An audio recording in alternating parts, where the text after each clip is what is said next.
I'm joined now by actor Daniel Radcliffe. His new show is called Miracle Workers. Good morning, man. Good morning. How are you? I'm very well. How are you? I'm doing really well. Surviving the cold? I'm surviving the cold. How about you? Yeah. Do you have like a giant jacket? Yes. Like it's do you have like the whole like goes all the way down to the feet? No, I should have done. Yeah. I went for like it's a little cool looking, so it's probably a little shorter and gives me less upper thigh coverage than I would like it to. A little fashion over function. Yeah, exactly. Listen, Miracle Workers, you play an angel Yeah. that's trying to get people's prayers answered. Yes. To, you know, interesting effects. Varying degrees of success. We've got a clip here. Let's take a look. Very cool. Impossible. Impossible. Oh, incoming. 2 million prayers received. This department seems wildly understaffed. It was designed to accommodate a much smaller Earth population. No one ever imagined the planet was going to get this crowded. There's no way we can answer all of those. I generally try and shoot for 3, 4 a day. Although, now that I've got you, a teammate, there's no telling what we can do. I'm thinking 5, 6, maybe as many as 6. Maybe as many as Maybe six. as many as 6. I mean, that's the thing. It's, you know, Eliza, who's played by Geraldine Viswanathan, you can see in that scene, her previous job was sorting all the prayers. So she had been in an office where, like, you know, the kind of the joke is that all those prayers that you see being dumped in a pile, the previous step of that was them being sorted very, you know, into various categories, and then in the next scene you just see them all getting dumped in one huge pile again. So it's sort of, that's one of the very many ways that the heaven that we've created, that Simon's created in the show, is very like bureaucratic, but also none of it works. A lot of bureaucracy, but none of it works. Not relatable at all. No, I'm sure exactly. there's nobody that understands that feels those that. feelings. Let's talk about your co-star though, real quick. Yeah. Geraldine's incredible. I just saw her. I just watched Blockers, and sweet. just thrilling. Is she as incredible to work with offset as she seems on set? She's awesome. I'm so like happy for her. She had huge success last year with Blockers. She finished making a movie with Hugh Jackman, I believe, just before Christmas,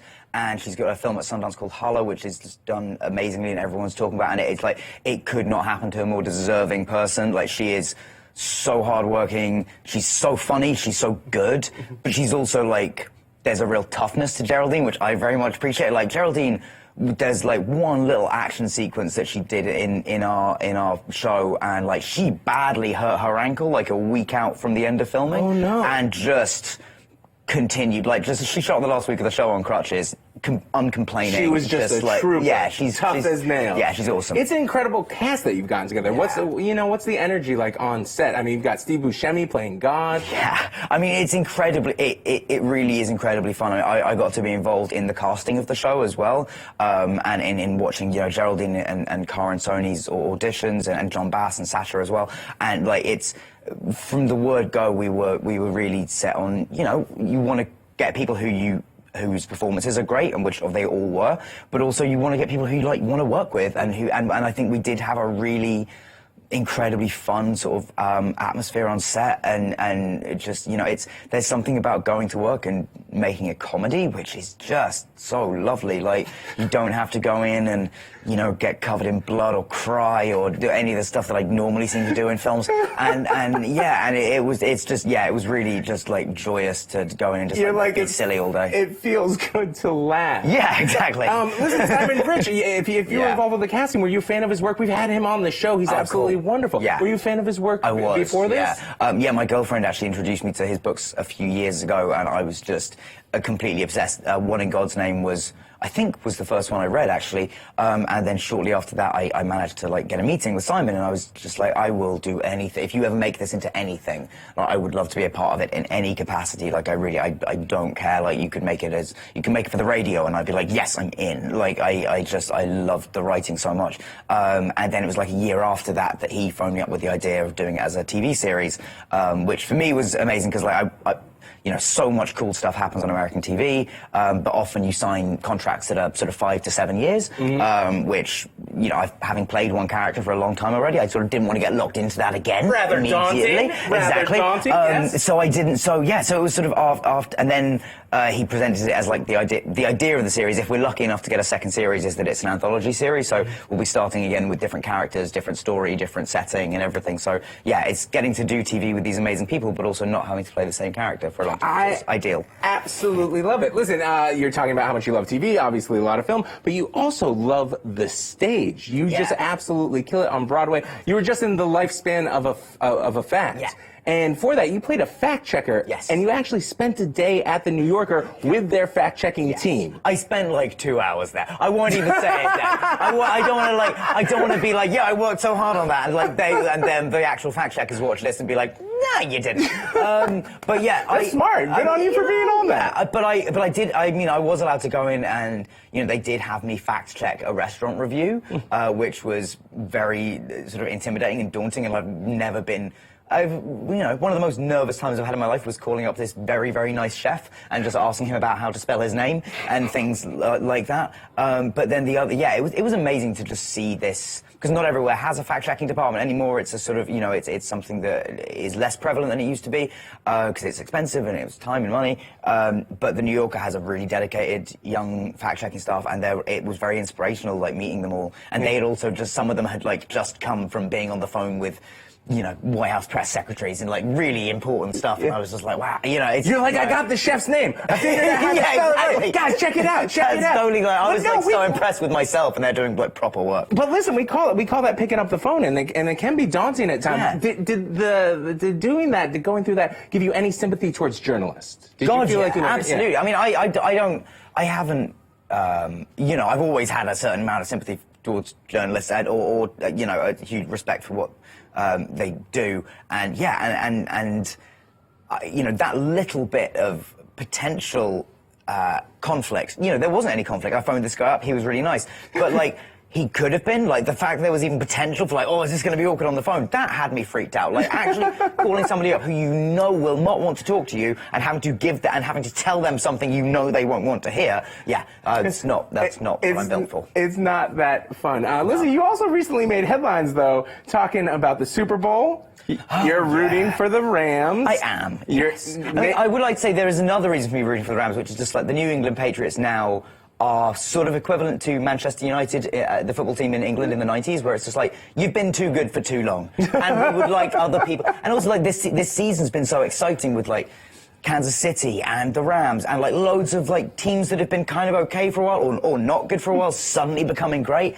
That, like, for it all to end in just the Patriots just winning again would just seem really like, well, what a waste of an amazing season. I know Boston sports fans will not feel like this, but the rest of the country, it's a big country. Boston has the most ridiculous sports history of any, like, you've had, like, there's not been a year when one of your teams hasn't won a championship for, like, 20 years. Give someone else a chance. Give somebody else a chance. You've been leaning on that Boston Red Sox 80 years thing for a very long time. But let me ask you, how did you become a fan of football? Like, you obviously are very knowledgeable about it. You're in fantasy teams? I am. I've got 2 fantasy leagues. You can debate whether I'm knowledgeable about it, because one of my teams ended up 1-10 this year.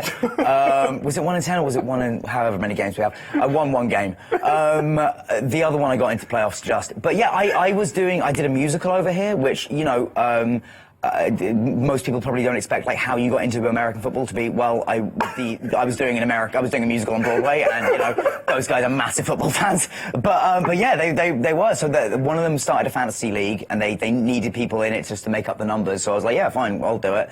And then I didn't have my password and login for 4 weeks, and I didn't care. And then after 4 weeks, I was like, nah, I've lost every game because I haven't been changing my team, and there's just injured players. And there was just like a competitive part of me that was like, well, you've got to do something, put up a fight.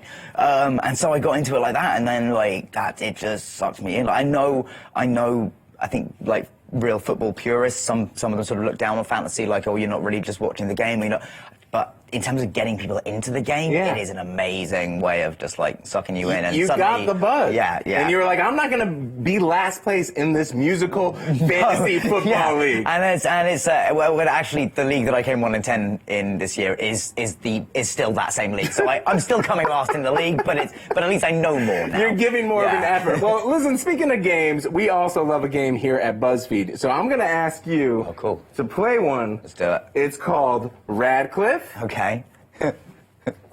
Or Badcliffe. Badcliffe. All right, okay. Radcliffe or Badcliffe. Do you think you understand the premise here? Is something either rad or bad? Yeah. Cliff. Here's the thing, though. You got to say the whole word. Okay. Okay? You're going to do it? All right. Yeah. You ready? Yeah.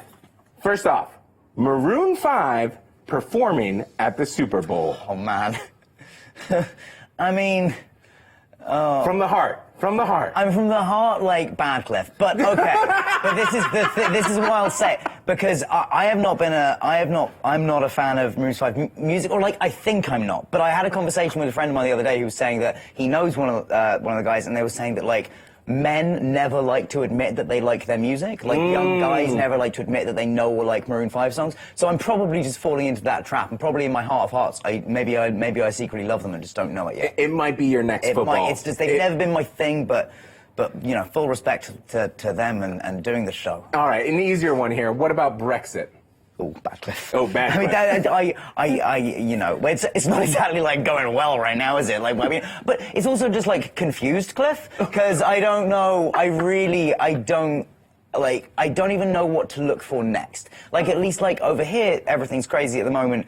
But you kind of know, like, people are saying, like, oh, this is the thing that might happen next, and this is the thing you might be able to expect. Whereas in England, everyone's just going, like, you turn on the news, and everyone's just like, I don't know. Who knows what's going to happen? Literally, that's what the people with the knowledge are just like, yeah. we don't Like, I read know an what's article happening. the other day where it was like 10 different people giving their opinions on what might happen next with Brexit, and most of them were like, no one knows. We're not sure. Yeah, we've had a bit of that on the show as well. What about Rent Live? Didn't see it. So Didn't get a chance to see honestly it. Comment, neutral clip? Yeah, neutral clip. Neutral yeah. clip. Would you want to play a role in Rent? Somebody was talking to me about that the other day, actually, funny enough, just because they were saying, like, oh, you'd be good for that thing. I don't know the show very well, to be honest. I remember I sang one of the songs with my singing teacher when I was learning to sing, but I didn't know. What was the consensus on the show? Was it? A lot of people loved it. A lot of it wasn't live, unfortunately, because there was an injury. I know that. Yeah. Yes. But, and I heard that somebody was saying that some of the other people might have been, like, saving their voices. Absolutely. You know how that goes, right? You're in your dress rehearsal, you kind of save. And I mean, yeah, and they're doing one of those live shows. I've had a few friends who did like Sound of Music and a couple of the other ones, and that is some hard work. It's really tough. Yeah. It's a lot of pressure. Absolutely. All right. What about finding out that your cameo in the second Lego movie had been cut? Untrue, Cliff? Whoa, talk to me. Was never in the second Lego movie. Really? No. I think this is something they were saying recently, that they had maybe planned to do a Harry Potter thing and then couldn't get the rights, which also honestly confuses me because Lego has the rights. I think, and it was in the Dumbledore was in the first movie. Yeah. But yes, I was never asked. I was never in the second Lego movie. If I had been in the second Lego movie and then cut from it, devastated. Devastated. But fortunately, did not happen. So that's incredible. Thank you for clarifying. Thank you for giving me a chance to I think that's some news. Yeah. All right, here's this tweet. This tweet. You ready? Yeah. Hogwarts didn't always have bathrooms. Before adopting Muggle plumbing methods in the 18th century, witches and wizards simply relieved themselves wherever they stood. I mean, I'm gonna vanish the evidence. Happy to weigh in on this. Badcliffe. Like, I didn't know that. Hold it up. That's what I Hold was it up. doing. Is that? Do we like that? That is, you know. I don't like the implications. I filmed that character for a long time without knowing that was a part of that character's life. I could have done with that information. I mean, 18th century, 18th back in the day. Oh, right, okay. Back in the day. But yeah, I mean, I do have many questions about it. Like, what? I mean, can we not just vanish it from our stomachs? Great question. Can we? You know, I've got a few follow-ups there, definitely, and I, you know. Yeah, no, I'm not okay with the idea that we would just. You're bad. Where we stood. You're bad. I'm Badcliffe on that. They would have had I would like to better figured revise out. that bit of the history. Absolutely. All right, this last one here. You ready? It's a deep fake mashup video of your co-star Steve Buscemi and Jennifer Lawrence. Let's take a look. Wow. And hang on, I think we're gonna play the video if we can. I mean, you can. I can comment on what I'm seeing already. Yeah, let's do it. I mean. Have you seen the video yet? No. Okay, just so you know, a deepfake video is one that gets edited, and it literally looks like Steve Buscemi is on Jennifer Lawrence, and he's talking. Yeah. How do you feel about that? I mean, not so much in the context of this. This is kind of amusing and weird and funny. Mm-hmm. The idea of that being a thing that is very easy for everybody to do is purely terrifying. Super bad. Yes, such Badcliffe. That video funny, but very, But generally very speaking, implications, terrifying. Yes.